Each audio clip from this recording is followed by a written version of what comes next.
Everyone has a story, but some stories are shaped by pain, resilience, and the quiet strength it takes to survive. This is the story of my father, Edmundo Martinez. Born into poverty in East Los Angeles, his childhood was marked by chaos and instability. His parents meant well, but they didn't know how to show love. They passed on the same toxic traits that they were raised with. He grew up dirt poor, always moving, in and out of foster homes, and suffered the tragic loss of his younger brother. As a Chicano growing up in the 1950s, he faced racism and self-doubt until sports gave him a glimpse of confidence. But life had more challenges in store. Drafted into the Vietnam War, he survived a year of combat, only to return home to battle his alcoholism and toxic behaviors that caused a lot of suffering to himself and his family. Yet through it all, he kept fighting for sobriety, for redemption, for his family. This is his journey, a story of pain, survival, and the hope that keeps us moving forward. This is his story. Yeah, are you ready to tell your story? This is important for you to share your story, get it out there, tell your kids about your life, like Mom mentioned. I'm probably one of the only ones that know your whole story. You're live right now, right? I'm probably one of the ones that know your story, so this is a good opportunity for you to tell your story, man. You have an interesting story. You have a story with a lot of pain, but you came out of it, and I think it's, how many Vietnam vets are out there left, and this will be a good opportunity for you to share these things. So yeah, first, why don't you tell us, your name, who you are, when you were born, where you grew up? My name is Edmundo Martinez. I was born in East LA, exactly on 1st and Eastman, and the post office, the zip code is 963, so that would be Hazard area, and northern Boyle Heights. But I was born at home in First and Eastman, and my mom said that was it was hard to take me out. That the midwife died 2 weeks later. I don't know. I got too much work, and we've lived so many places, having an alcoholic father, in a dysfunctional family, no love. We moved so many places, usually in Boyle Heights. We've been to Whittier, Boyle Heights, LA, Sacramento. I was born on September the 5th, 1945, and there at home on Eastman and 1st Street. What's your earliest memory of your parents? How would you describe them as people? Well, it seems like they were mostly into each other as far as arguing, fighting all the time, So we basically didn't hang around too much as a family. I'd rather avoid all that arguing and fighting. How would you describe them as people?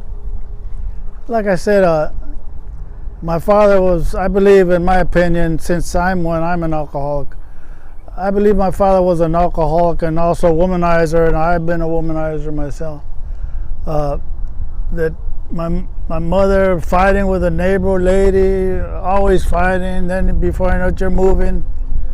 So, like I said, I was always the dumbest kid. I didn't know what's going on in school, We always, I say we because there was 6 of us, and we all suffered from no love, belittlement, called names, We do something wrong, we're just a negative person, that's all. And also back in those times, skin color. My father was a brown man, my mother was white skinned, so they'd be arguing back and forth about whose family is better. My mother's better because she's lighter and my father's brown side. And I had nothing to do with Anglo people, I guess, till after my mother died, you know, and because she was always telling us that, and also the family, that we have to have children from light-colored women so the children will be pretty. And that's all the thing we raised, and we weren't. So you mentioned, you know, a little bit about your parents. So where did they grow up? My parents, I believe they both came from Monterrey, Mexico. They both went up to, they both went up to, migrated to United States to San Antonio, Texas. And how they met was, I don't know if they migrated at the same time to San Antonio from Mexico, but my mother was looking for a place to live, and my father happened to be the manager of some place, and that's how they met. And there's a big bird over there. That's how they met, and I guess it was paradise after that. So why do you say that? Paradise after that? Why do you say that? Well, of course I'm being sarcastic, but my mother also came from a divorced family, and I believe she was privileged a lot. I think probably because she was light skinned. And my father, of course, he was orphaned, and so he had to do a lot of things on his own. I admire him for surviving. I mean, he done a lot of things. I've never seen other people do as many things as he did. He was a machinist, right? And he flew planes and different things? Yeah, let me see. He said he flew a plane. I saw a picture of him wearing a hat, and now I don't know. But he said he flew the plane. I knew he was a good musician, a good machinist, because I seen him on film, producing on metal lathes, beautiful. At home, he had a milling machine, and he would make nice pieces of tool and die. That kind of work he did. He was good at that. So what did a typical day look like in your home? Any smells, sounds, or rituals you remember? Well, probably usually my mom would be cooking. You'd smell. She cooked good back then. You'd smell smells, you know. And the house was usually quiet. Or my mom was watching novelas on TV, or she's praying to the Virgin Mary. She had a little shrine there. That's about it. Yelling a lot. We weren't home. And I'm talking about when we were kids. We couldn't wait to get out of there and just run the streets. How did your father's alcoholism and womanizing affect your family's daily life, if at all? Well, there's usually arguments and fighting and, you know, name calling, and, you know, my father did beat my mom one day. Well, I beat her head against the couch and cut her eye, top of her eye. And we remember seeing that as kids. And of course, at one time, they from the fighting, I guess they figured if we were the cause of it, because there was 5 of us, that we were the cause of all that. So I guess they put us in a foster home. Well, like I said, my older brother, I guess I might would have had also my eldest sister. They both quit school. My brother, they all quit school to help the family, the both of them. My brother counted about 17 different schools, so that means we lived in about 17 different homes. And well, for me, I was the dumbest, the new kid, and of course we all, from this dysfunctional home, we all suffered from feelings, except my older sister. We all suffered from feelings of inferiority, but for some reason my sister, maybe because she was attractive and got attention a lot, that she was fighting for her sanity, and she left the house. I admire her. The rest of us were, when we weren't home, we were running the streets, either vandalizing, stealing, just vandalizing, stealing, just all kinds of negative things. And I realize it now that we were getting back at society for what's our society, but my parents contribute to our state of mind. So how did that make you feel, growing up, always moving, always being the new kid? How did that make you feel as a kid in school, and do you have any memories of that? I know I always felt about myself, but I'm sure that my siblings probably had the same trouble as I did. I was in trouble at school because not knowing anything. We were very dirty. A lot of my moving around times was bad for me because, like I said, kids with inferiority complex, I mean, you're the new guy. I remember going to one class and this kid picked up this empty milk carton. He said, "There's 1,000,000 molecules in here," and I looked in there, I didn't see anything in there. It goes to show how smart I was. But, I don't know if it was totally us or did my mom contribute, but we used to be dirty as hell when we went to school.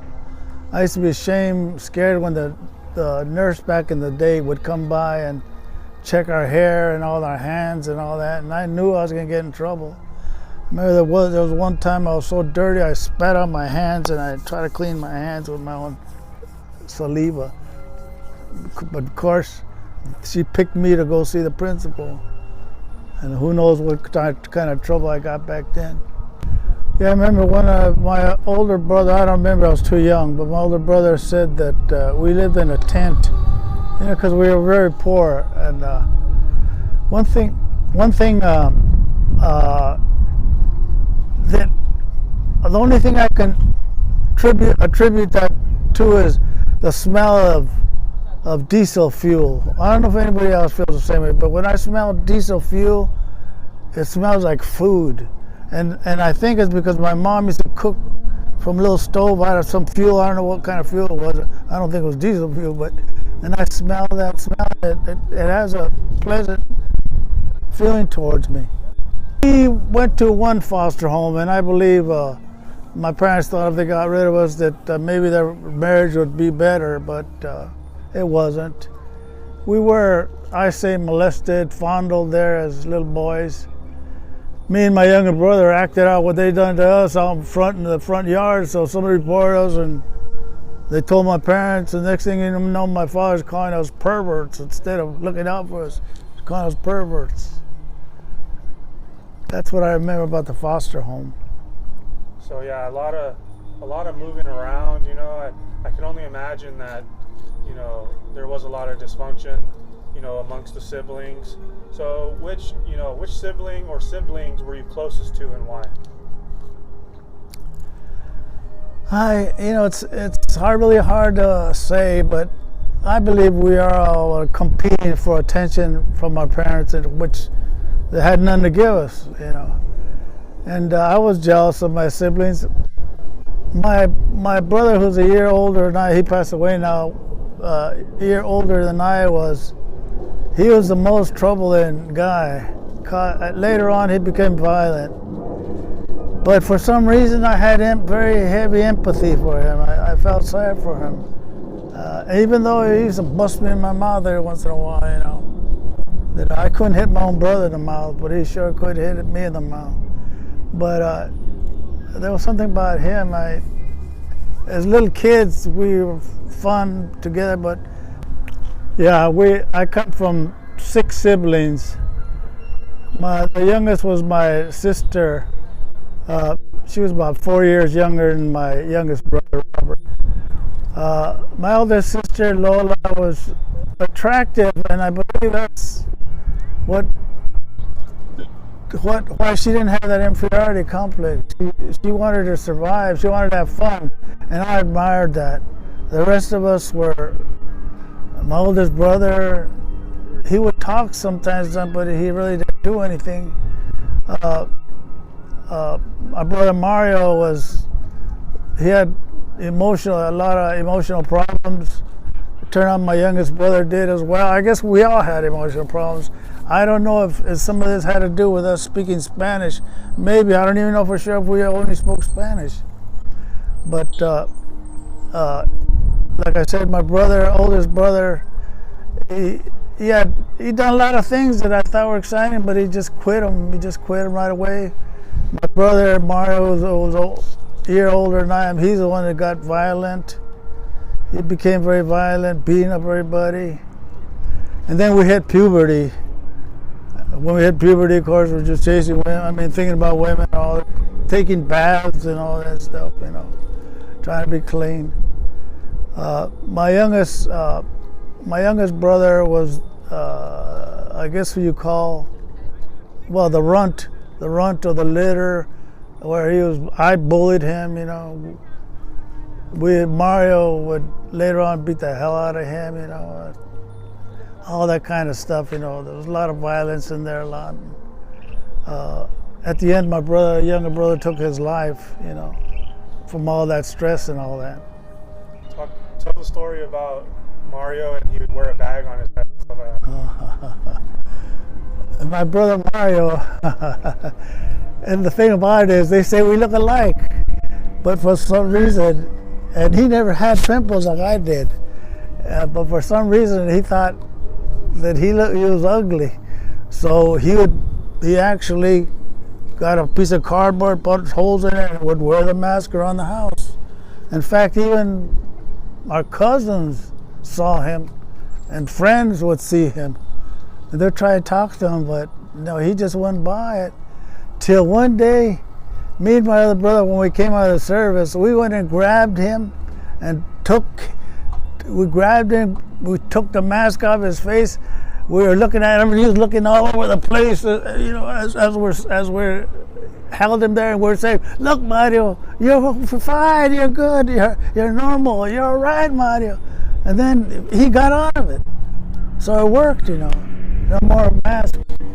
Didn't you say a girl like kissed him through the mask or something? Yeah, well, one of them was our cousin, so it's not too much, but he did meet girls, cute girls too. Even with the mask? Yeah, no, not with a mask. But you know, I mean, it's possible they would have kissed him even if he had the mask on. What about, tell the story about when you guys were stealing sodas or something, and then they caught Robert's hand, and then he was falling on the bike and all that? Yeah. Sorry. Yeah, when we were kids, that's all we did was steal, rob, vandalize. We used to cut people's antennas or TVs to watch them go crazy when the TV wasn't working. But one of those things, being kids, poor kids, we never had a soda. We couldn't afford a soda, so one night we decided to stay up till the wee hours of the morning to go raid a soda company. And if we couldn't find one, we'd look for little stores to see if we could get some sodas that had packed outside. I would go check them out. I was the point man, I guess. Well, whatever. I would check them out and see if we can get in there and get a soda. This one place, I looked at it, and they had this chain link fence all over it, real tight and all that. And I told my brother, that was three of us. We went on our bicycles. I told him, no, this is too hard to get. It's too hard to get to it. And my brother Robert said, I'll do it. And I said, I don't think you can. And he said, yeah, you do it this way. And he got one can, he stuck his fingers through the chain link. He picked up a soda and gradually started bringing it down with his hands to the chain link till there was a hole in the bottom of the fence. As he pulled it, as he got the bottom ready to pull it out, I heard, ha-ha! And a hand grabbed him. The guy in the store was waiting for us. I saw my brother pulled out his hand, and the guy was holding on, and he was looking at us. He didn't know what to do. So my brother, for her reason, he gave the guy a karate chop. The guy let it go. And my brother gets up, falls down, runs to his bicycle, falls down again, picks up the balls, and falls down again. We're all in a hurry to get out of there. And we finally got out, and we made it. What's one thing you desperately wanted as a child but couldn't have? Or even speaking for all of your siblings? We want to be loved and hugged, loved, told they loved us. We never got none of that stuff. How did your family's financial struggles shape your view of of reality and money and success? My life has always been to get a good job. Get a good job and benefits so you can help your family. That's basically what my life was. I didn't want to go to school. I was an average student, maybe below average. So let's talk about your, Chicano identity. What was it like? Obviously the 1950s, it was a different time than now, right? Oh yeah. So how, I can't even begin to imagine what it was like back then. So what was it like being a man of color in white America in the 50s, with your Chicano identity? Any times or you remember facing racism? Those little, of course I don't know the teachers and maybe my siblings, but the way I dealt with that is I didn't deal with white people. We just lived around our own barrio and dealt with our own people, Mexicans. Yeah, I was a Chicano back then. I liked the name Chicano too, but they changed it for whatever political reasons to Hispanic, I guess. Group us all together. What's the first time you remember experiencing racism? Well, I would say when I was about 9 years old, 10 years old, around that age, maybe 12. In one of our escapades, we used to call them escapades, we used to, I guess because we never wanted to be home, I would get like a mop handle, we'd get sticks and we'd walk all over, we call it exploring expeditions.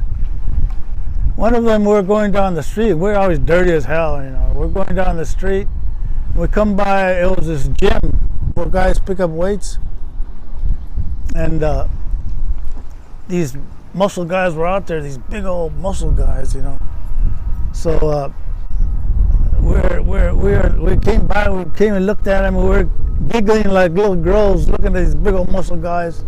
And one of the guys yelled out, he said, "Why don't you go back where you came from?" I guess because I was giggling, we were giggling like little girls, the muscle guys, white guys. You're saying that, did you ever feel like you had to hide your heritage? Yeah, I did. When we spoke English, and we would even make fun of our race, I remember one time my mom, for some reason, told me to take these tacos over to this white lady. And when I went there, she opened the door. I said, "My mom said, would you like to have some tacos? Tacos." I even said it like that, tried to say it like a white guy, like a white person. Of course, I was ashamed saying that afterwards. And only until high school was I quit being ashamed of my name when this cute girl, when I was like usual, new in the class again, but this time I had done that on my own. She told me, "Hi, Edmundo," and from then on, in fact, my son's mother liked my name too, so I felt good after that. So at what age did you start getting acne? I imagine around 14, 15. And how did that affect your confidence, especially in school? Well, first I have to say, what confidence? I had these big, nasty acne, pimples on my nose, eye, everything. I was a very sad. I was always alone. In fact, I'm still alone today. That I'd go eat my dried out sandwiches, and my mother hated making us sandwiches. In fact, one time my sister for lunch got ready her sandwich. She bit it a piece of cardboard because it was a picture of that bologna. My mom put it on the sandwich. Thought it was a real bologna. Can you imagine that? So I used to eat my dried sandwich by myself, staying away from everybody. That's all I did. So it seems like you've mentioned, that, you suffered, with a lack of confidence. Obviously you had acne, and, so in high school you started to get into football and gymnastics. And how did that play out for your life in your teenage years? And did that boost your confidence and help you start feeling a little more normal? I believe, for some reason, I believe that maybe I was, but I believe I was as crazy as the rest of my family. But I had opportunities that we went to this boys' school because we were truant from school for 3 months, 90 days. And so they sent us to the bad boys' school because it wasn't our fault that my mother moved and she wouldn't get on welfare and we didn't have anything to eat. We had to live with our aunt, 6 of us living with our aunt, and her 4 kids, You can imagine what kind of hell that was. But anyway, we finally got out of there and my mother rented a place and we went to this boys' school. But over there, they didn't care if you learned anything. They just, as long as you show up, that's all. But anyway, they'd come around and say, you're going to play football today. I wasn't going to play football. I didn't want to do anything, right? But I knew something about gymnastics because as a child, at one time my father had a friend. He had a son that was into gymnastics type things. So we kind of admired him. So I went out for gymnastics. And that's the first time in my life that I got a pat on my shoulder saying I was good. First time, and I didn't know how to respond. I felt so weird, but I felt good. Started to feel confident. Was that a coach that did that? That was a coach who told me that. And I remember even the boys that were going there, one of them told me that I wasn't good enough to beat him because he's the best, and I beat him. So that gave me confidence, And my other siblings never had that. And that's what I think kind of helped me get a little edge over it. I mean, I'm still an alcoholic, screwed up, but trying to do a little better. So you grew up in the, in the 50s and the 60s, high school and all that before you went to Vietnam and all that. So what music, movies, or hobbies defined your teenage years? Exercising. I watched all the movies that mostly all the teenagers watch around that, the comedies. I watched Felix the Cat. I watched the Three Stooges, Lauren Hardy. I used to love to see the Little Rascals. I remember there was a program called Froggy. It was something about a frog, and it was sponsored by Buster Brown Shoes. And that, I don't know, for some reason that program always made me laugh. So what was it like, in the early 60s, you're getting ready to finish school.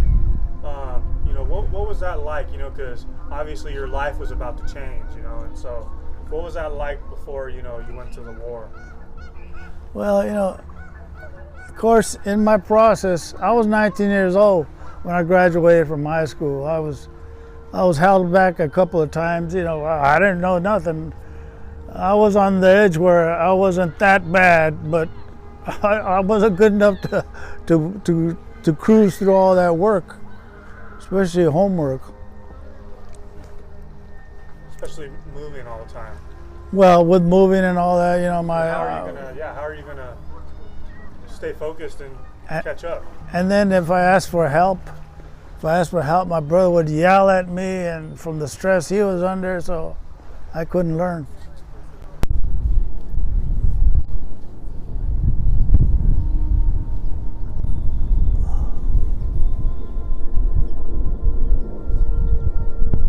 I was, like I said, I was going to this bad boy school, but I knew, or rather I was thinking that a high school diploma from that school wouldn't be as valuable as a regular school.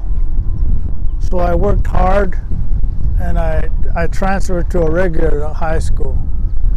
And that's when I found out how mediocre I was in the sports.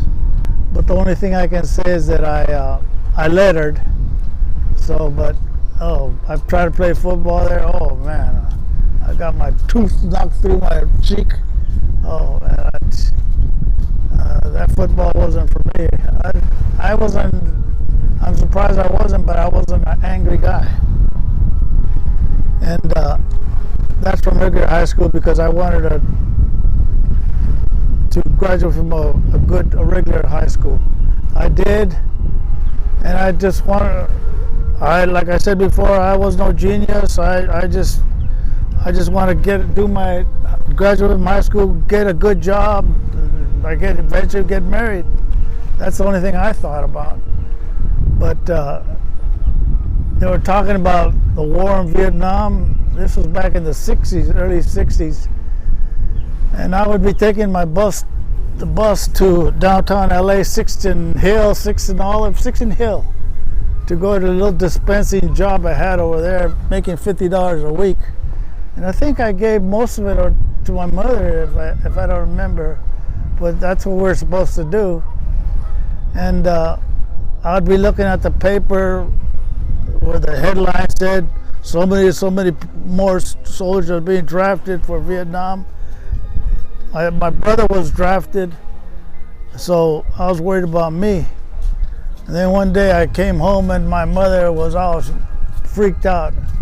What happened was she got my letter and opened it up and realized that was my greetings. So there went my looking for a good job and all that stuff. I was drafted. I had to go. I didn't think I qualified, but I did, I guess. So you said you got a letter in the mail? Rather, greetings. So did my brother. How did that make you feel, finding that out? Scared. I'm thinking about it, but there was 4 boys over. Do you know that all the 4 of us were going to be drafted, but my brother couldn't make it, and neither could my other brother. So for psychological or whatever tests. So what are you wearing on your head? Talk to us about your hat there. Well, I'm gonna take it off my hat so you won't see my bald head. Just talk about it. But I got the patch. This is my Black Horse. That was the 11th Cav. That was a unit I was in Vietnam with. Let me see. Well, the crossbars in the 11th Cav, and then I have the coat of arms for the unit, Black Horse, Vietnam, the ribbons for the Vietnam. So you mentioned to me, didn't you say, your dad kind of suggested fleeing to Mexico? Tell us about that. Well, I thought about it for a little bit, but I grew up here, all my family was here. I didn't know the culture really of Mexico. I wasn't ashamed of being a Mexican. I'm proud of being a Mexican. I don't know anything about Canada. That might sound silly, but I don't even know where Canada was. But I said one thing that made my father proud, and I said it because I heard other people say it. I said I had to prove myself as a man, and my father felt proud of me. But I don't know why I said that. My brother came home a day after I was supposed to report. So I was AWOL. I thought they would forget it, but they didn't.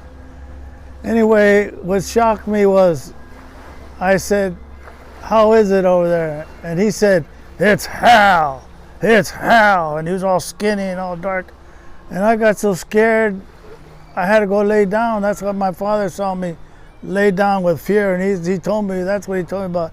You don't have to go, you can go to Mexico and all that. But, I know they'll get in trouble. I know I won't have a good job if I don't go and all that stuff. So I figured I'll just go and wait and see what happens. And that's, so I just went and I got reported at 7:30 in the morning, but I didn't leave 11th and Broadway, downtown LA, till around 11:30 at night. And we were bused to, we were bused to Louisiana or something like that, because of the meningitis scare at that time. So you were bused to Louisiana. So where was your first day of basic training? Talk to us about the first day of basic training. Well, because of the meningitis scare, we were processed in Louisiana for about a couple of weeks or so, or something like that. And then we went, I went to my unit with Colorado, Fort Carson, Colorado, where I took basic training in AIT. Basic training, the same way they always do about, you know, they flip you on the hard ground and all that. I know, to me, I'm smart. I ask the guys, the ones we had to do, I say, you don't want to be too rough, right? And they say, no. It's okay, that's who I go with. I don't want to be one of these guys flipping you real hard, hurting you and all that shit. So that's what I did. So how long was basic training? How long was basic training, and then what was the first day of the war like? Well, basic training to me was about, I don't know, I can't remember, 2-4 weeks, something like that. And also AIT, Advanced Infantry Training. And, you know, the thing about it is, Advanced Infantry Training, well, I was in Colorado in the snow with full winter gear with the parkas and all that. And I thought, well, I was going to Germany, you know, from all that snow and all that. In fact, I remember in the bayonet assault course, I was running across a frozen log, and I fell down and split, fell right on my you-know-what, and I didn't feel anything. It was so cold over there. But I guess what it was, all of a sudden we got orders to go to Fort Meade, Maryland. Virginia, we went to Virginia, where I guess it was acclimating training for the heat, you know, since it's humid and all that in Virginia. Knocking down trees and bushes, that's the only thing I remember. That's the training I remember. Map reading and all that stuff. A lot of times we were sleepy, man. A lot of times I fell asleep with the training and all that. You used to tell me what it was like you got on the ship, and then you're going in the ship to Vietnam, the waters and all that. Let's talk about that. Yeah, I remember after AIT we went, we took a little vacation, and then we went to Vietnam. That's when I saw my brother and all that. And that's the first time I've been on a ship. And we were 17 days on nothing but water. That's wake up, sunrise, sunrise, sunset, all you see is water. Nothing else, water. On that ship, I mean, that's where you learn about don't be downwind. Because we were all getting seasick. I was getting seasick. Oh man. I looked downwind, bam, you get hit in the face with a smack of somebody's shit. So you gotta stay away from that. And then on my 21st birthday, we hit a typhoon. I was so amazed and fascinated by all these strange things, the size of that ship going up and down with all that water, the water covering the bow and all that. In fact, somebody told me get down in there and close the hatch, because I was just watching it. And like I said, 17 days. And we landed in Vung Tau, Vietnam on September 11th. Yeah, on my 21st birthday, September 11th, I landed in Vung Tau, Vietnam. And from there, we were in Long Binh. The reason I mentioned Long Binh is because there was an ammo depot a couple of miles from there. And one night when we were at the EM Club, the VC blew it. And we were there drinking our beer, and all of a sudden I saw a flash of light, and we all got up to go look. And all of a sudden you see this big, huge mushroom cloud. All of a sudden, boom, man. All of a sudden we all hit the ground. I don't know if we hit the ground or the shock wave made us hit the ground, but we hit the ground. And that's one thing I remember. First thing is that's what I remember, being introduced to war like that, with a bomb like that. So that mushroom cloud, you said, how long after you landed in Vietnam did that happen? Roughly about 2 to 4 weeks. We were there because they were building our base camp in, they call it Swan Lock. I don't know exactly what the name of the city was, the town. But eventually we went to Swan Lock, our base camp, and started doing missions and operating from there. I didn't know nothing. I don't know nothing now. I just did what they told me.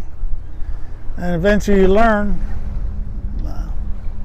So at this point, do you even know why you're there? Like what's the cause of the war? You know, did you know, or it's just like, I don't know, I'm just here? Exactly. I didn't know what it was about. I didn't read politics. So talk to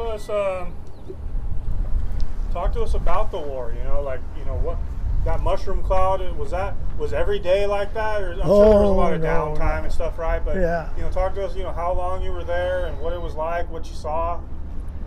I felt in the beginning there that they might have been taking us to not bad places. That's what I'm thinking.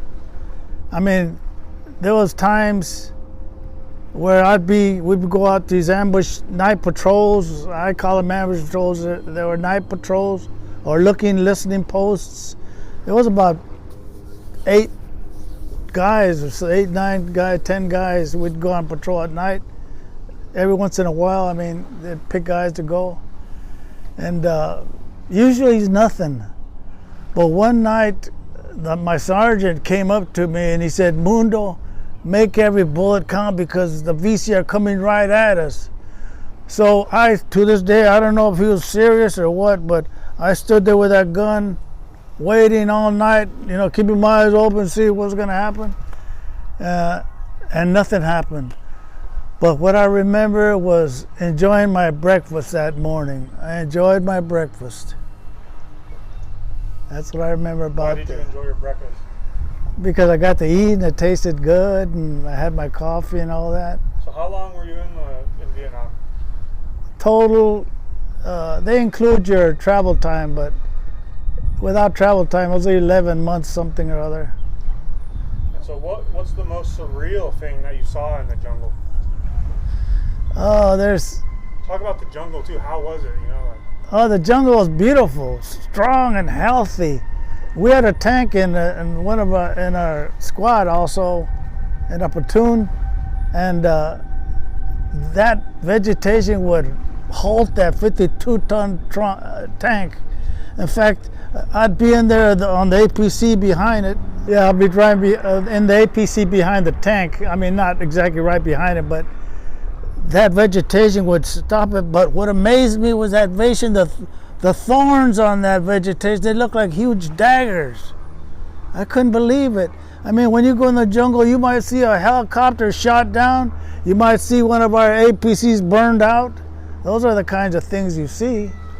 I've been at the end of a convoy, and the convoy stopped, and I've seen a jet come right over us. I could see the pilot shooting at something over there. I didn't know what was going on.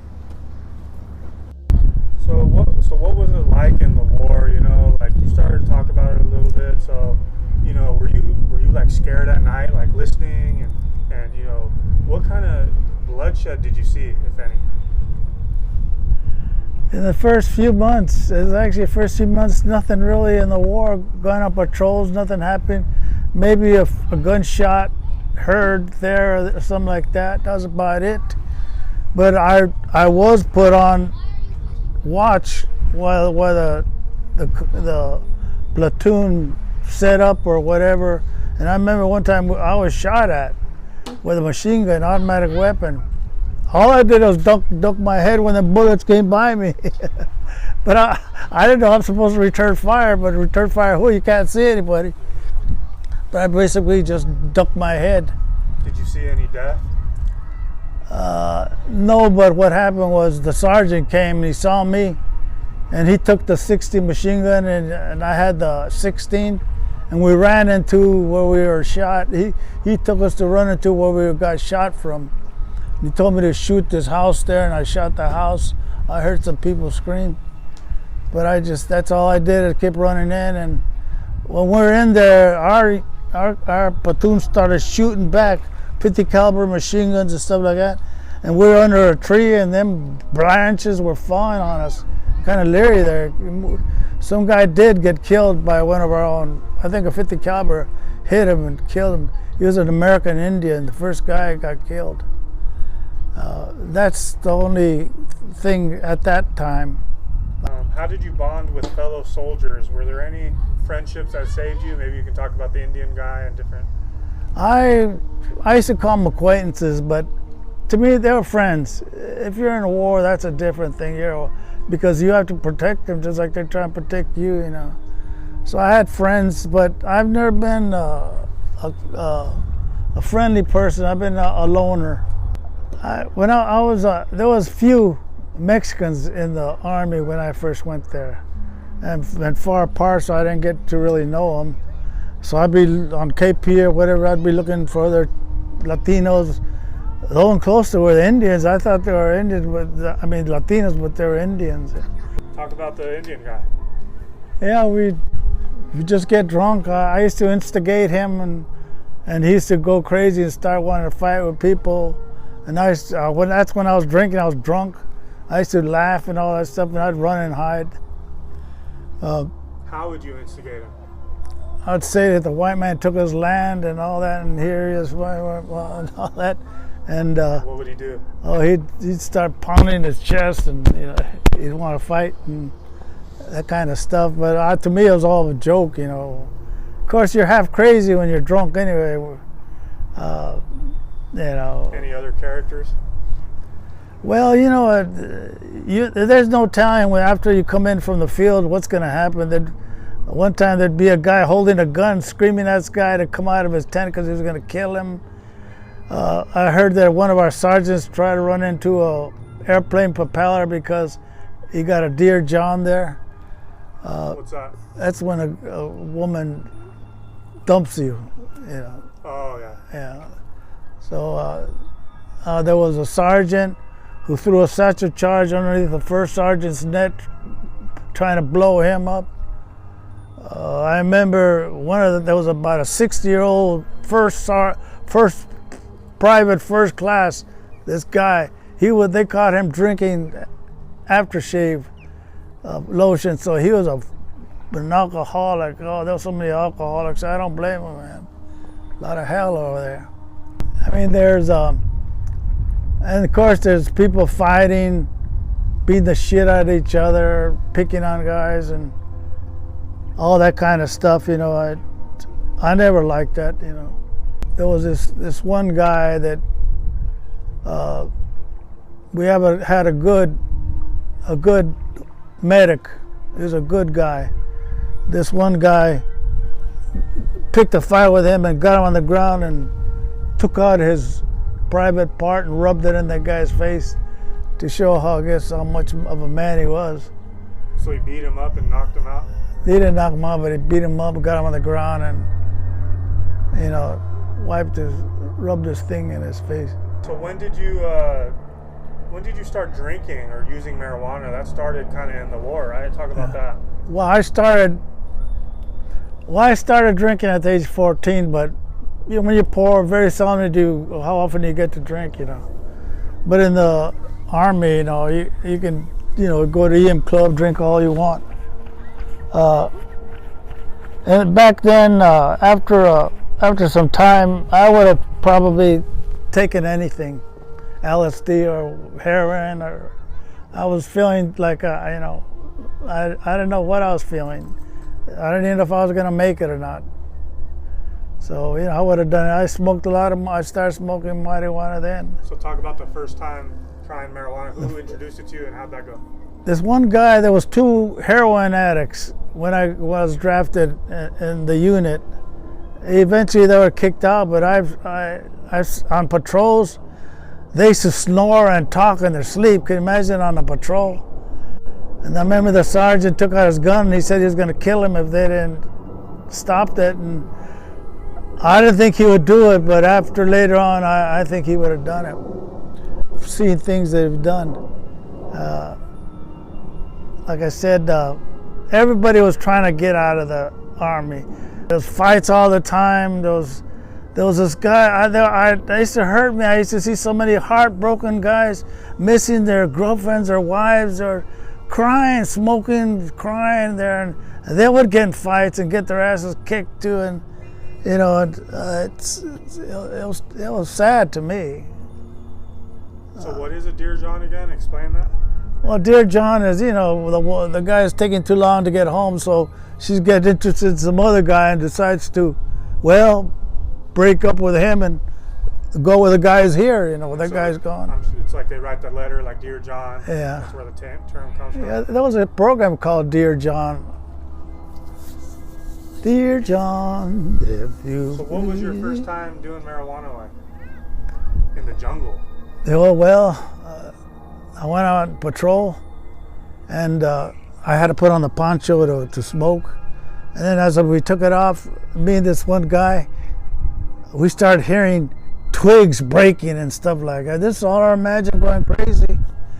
And then before I know it, the guy was saying that there's a gorilla coming at us.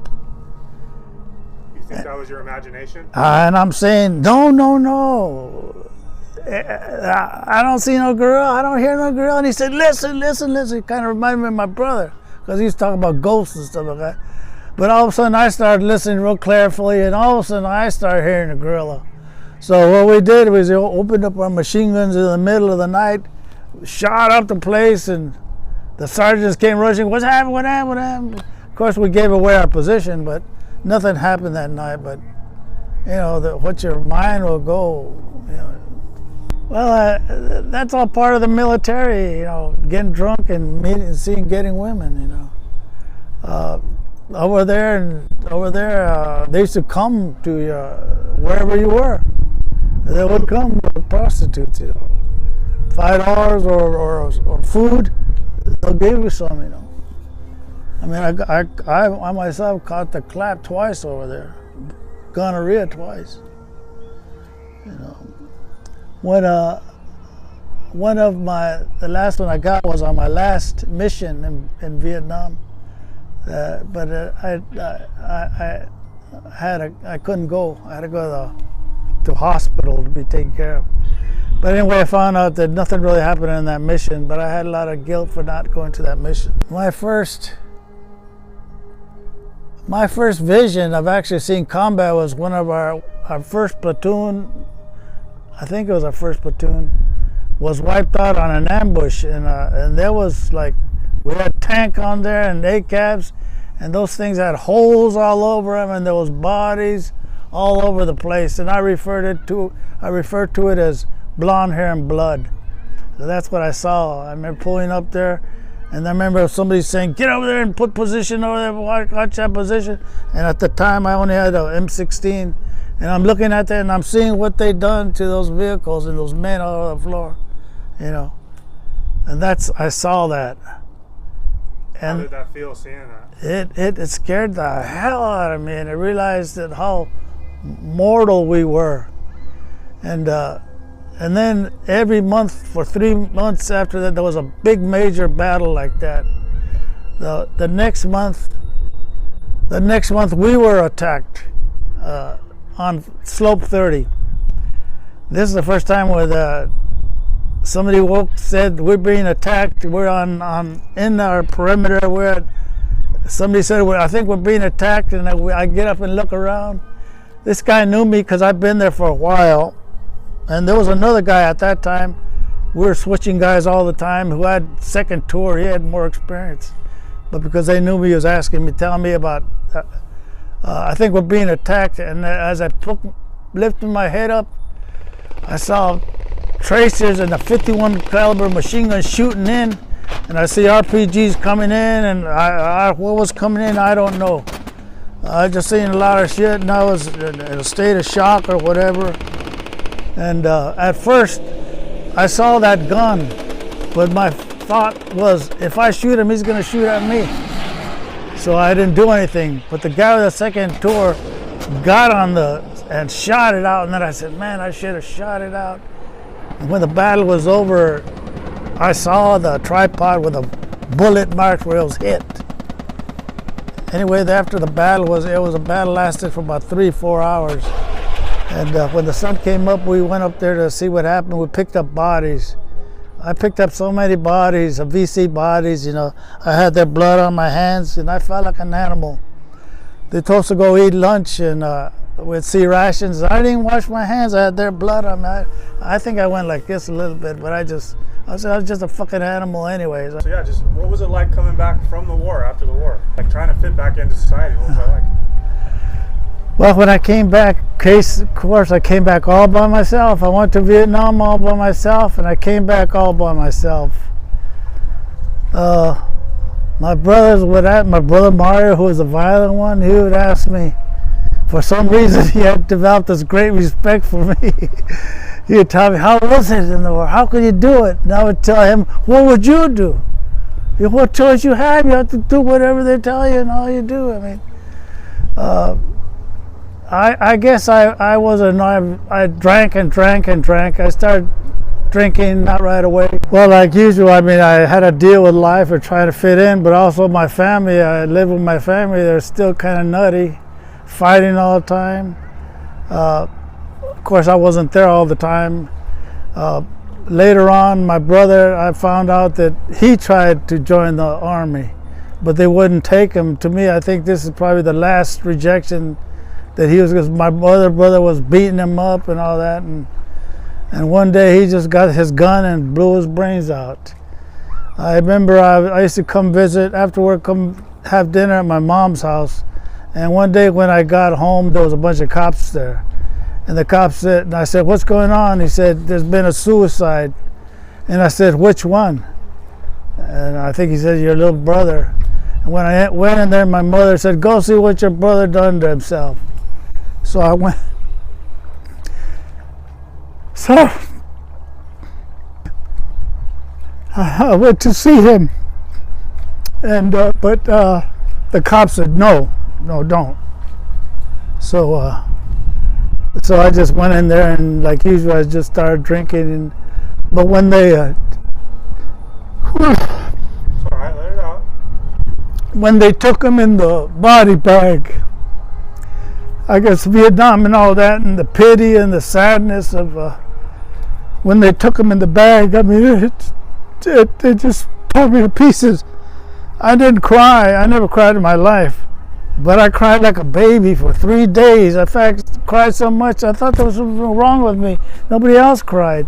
My eyes cried shut, you know. I just stood sitting down crying for days.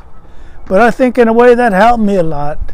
Did you have some guilt over it? Is that why? Oh, yeah. Well, yeah. When I bullied him and all that, you know, but that's part of life, you know.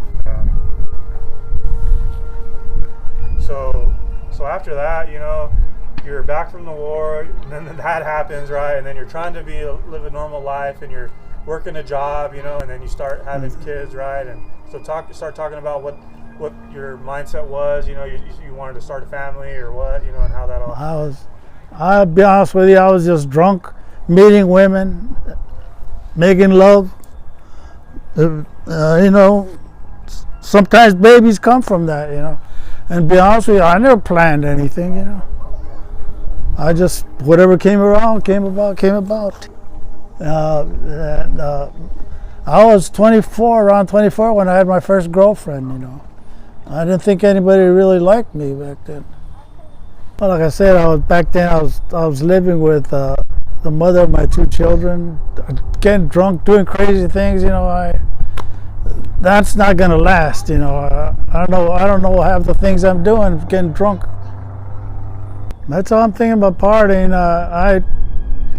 I was thinking to myself, you know, that's strange. My father said the same thing. I said that I didn't have enough time to party because I had to go to war and all that stuff. And I have children responsible. I wanted to get out. I was selfish, totally selfish. I wanted to get out so I can be free and party and meet other women and all that.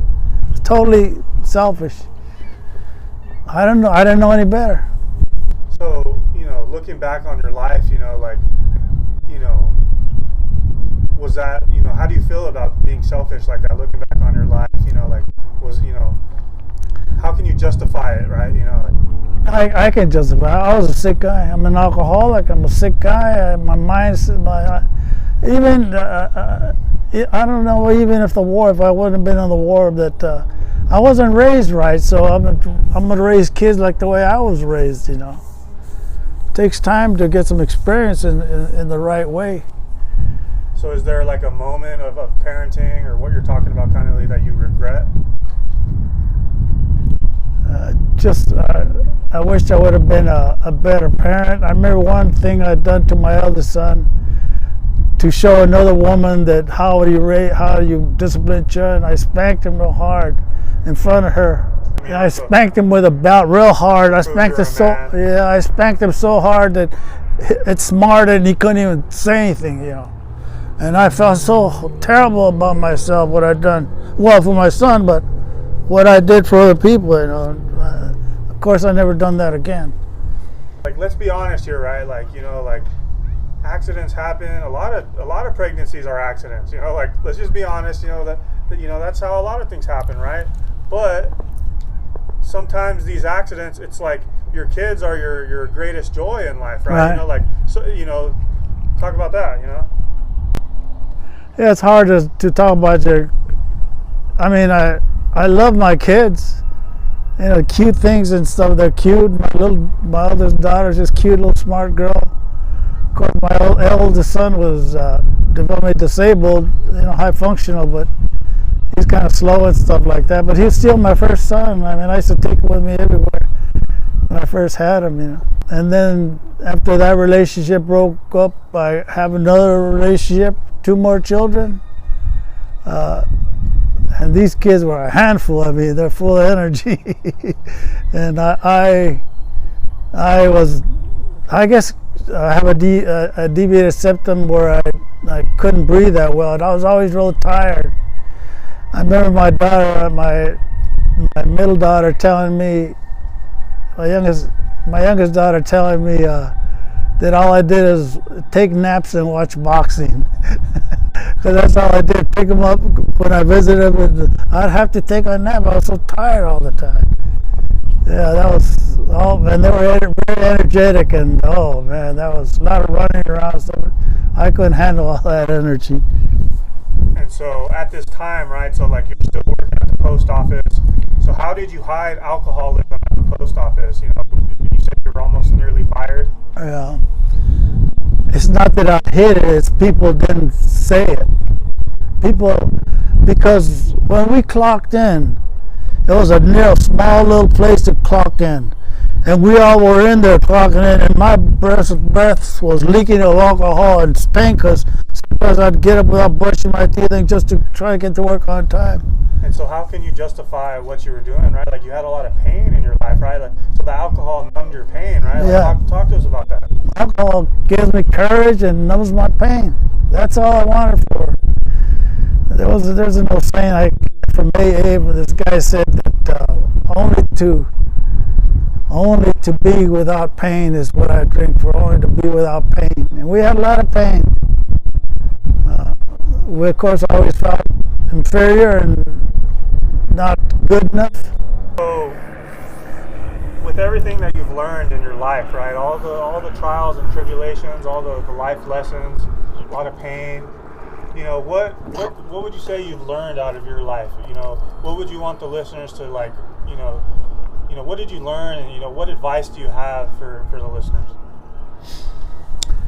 I say if you grow up in a dysfunctional home, you know what a dysfunctional home when you get love and you're called names all the time and abused or whatever. You might have to take that as you're a minor, but when you get of age, you go out there and look for happiness on your own. You find out where you can get happiness. If you're an alcoholic yourself, or go where you can get help, go where you get love. I said, if you can't get it at home, go where you can get it. You know, that's probably why I went out with a lot of women, because you get love in the beginning with it.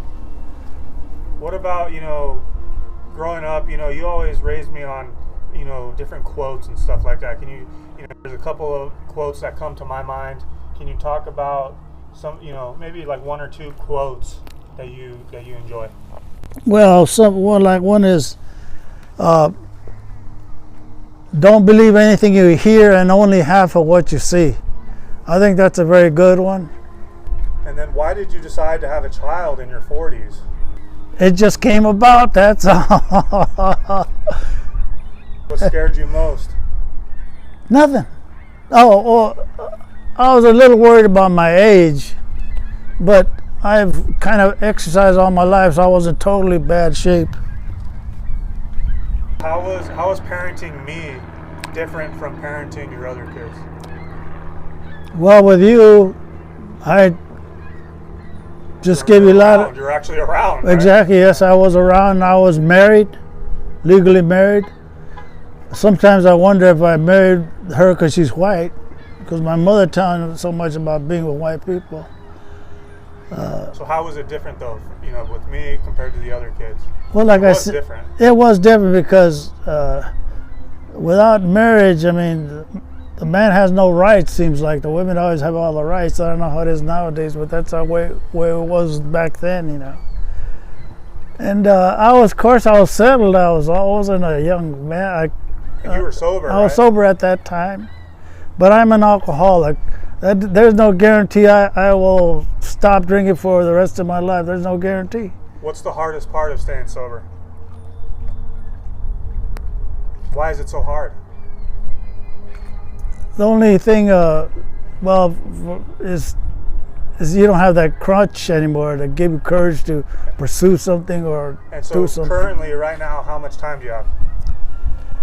If I make it in 2 months, I'll have 10 years. 10 years? This is my third attempt. I had 15 and a half the first time, 1 year and a quarter or something the next time. And another one was about another year. And this is my fourth time that I have over 9 straight years. And I don't... In the height of your drinking, how much were you drinking, do you remember? I bought a 30-pack a day, and I drank every other day. I'd finished it. I'd have to get another new one. And shots of tequila at night to sleep. So I feel like I know you the best out of most, of your other kids. And I think you're a man who's misunderstood. I understand you. I think I get it, So like I said, you're a man who's misunderstood. What do you think your other kids misunderstand about your struggles, or other people in general misunderstand about you and your life and your struggles? I think my other kids probably don't know me as well as you do. That's all there is about it, But what do people misunderstand about your struggles, That I'm just a messed up human being that not on my own, that I was raised that way.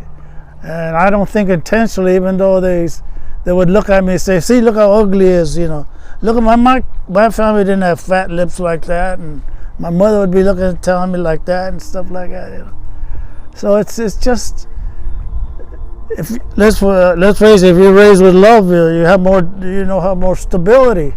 If you're raised with hate and anger and all these negative things, what do you expect? So if you could write a letter to your younger self, what would you say? Hang in there, Edmundo.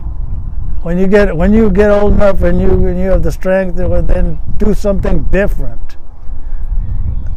Like today, I have hobbies. I still exercise a little bit, not as much as I should, but I still do. I play my guitar. I do hobbies, Yeah. So like I said, man, as an 80-year-old man still pushing, right?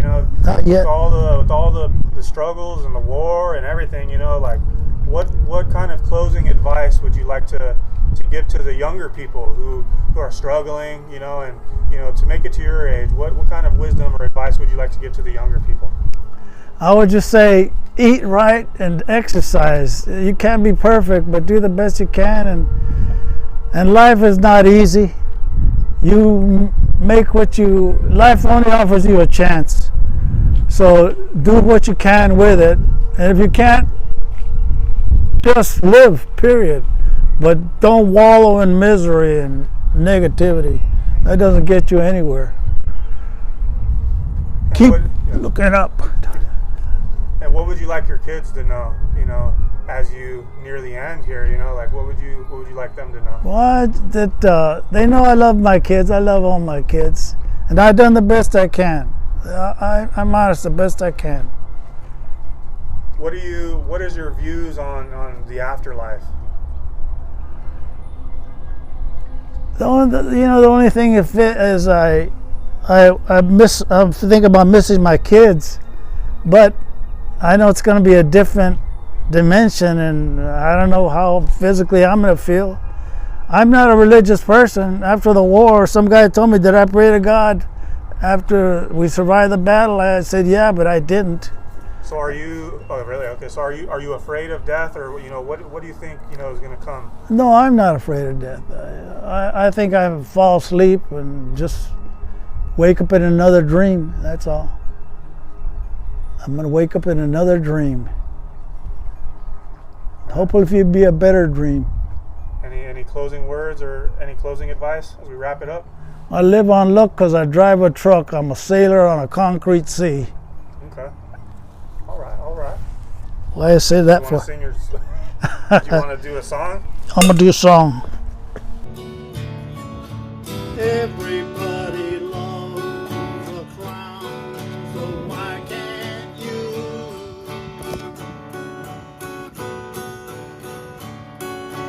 Everybody laughs at the things that I say and do.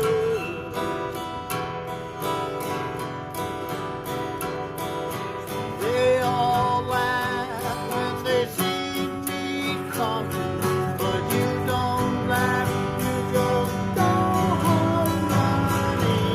It's not easy to be in love, you see.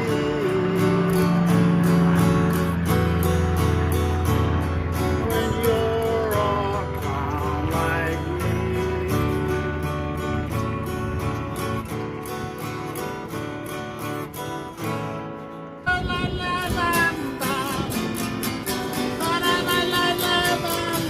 Se necesita una poca de gracia para mi pastilla, arriba y arriba y arriba, yeah.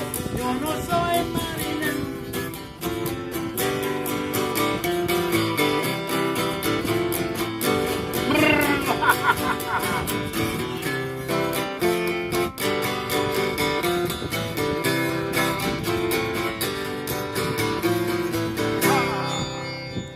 Soy un payaso que estoy muriendo por ti y tú no me haces ni caso. Dicen que soy un payaso, que todo mi ilusión es tenerte entre mis brazos. Y es verdad, soy un payaso, pero ¿qué lo voy a hacer? Uno no es lo que quiere, si no lo puede ser. Y es verdad, soy un payaso.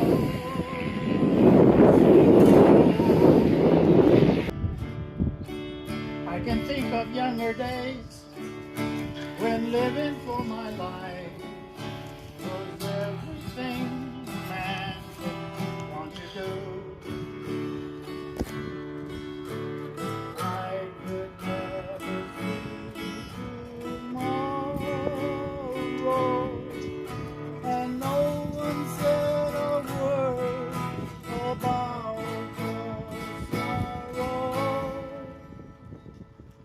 And how can you mend this broken heart? How can you stop the rain from falling down? How can you stop the sun from shining? What makes the world go round? How can you mend this broken man? How can a loser ever win?